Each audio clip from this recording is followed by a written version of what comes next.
Hey Liquid Lines, Mr. Milner's here. I just want to start off with saying I miss you guys, I miss making music with you, but regardless of the circumstances, let's try to make the best out of it. I wanted to make some videos to show you guys how to make instruments around your house with some items that you might have to try to help you make music. The first instrument I want to show you how to make is called a straw pan flute. All you need is some straws, you cut them into different sizes, it's super easy to make. The items that you're going to need to make this instrument is some straws, a pair of scissors, and some tape. First, take your scissors and one straw and start cutting the straw into different sizes. Start with small, pay attention to how small you cut it, and then make sure that each one that you cut is a little bigger each time.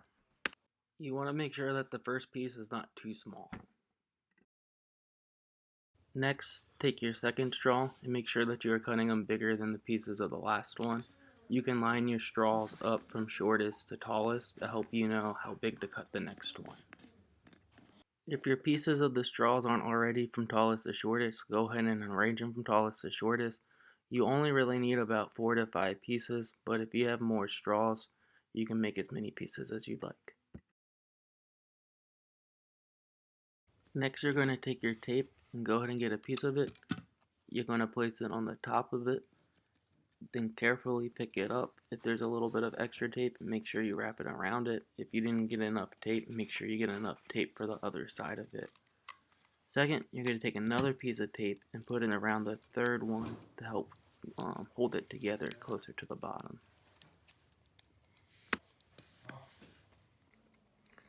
Now you have your own pan flute made out of straws.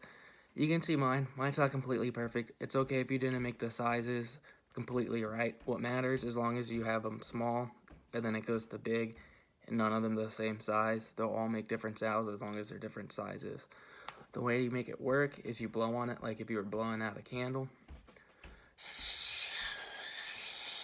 If you put your mouth on it, it makes a sound, but it doesn't really make a good one. It just sounds like air. You want to blow on it like if you're blowing out a candle.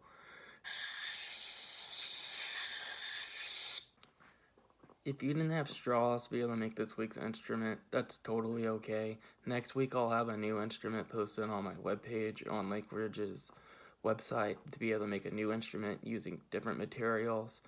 If you made your own straw pan flute, please send me a picture of it or a video of you playing it. I would love to see what you guys made with it and what you did with it.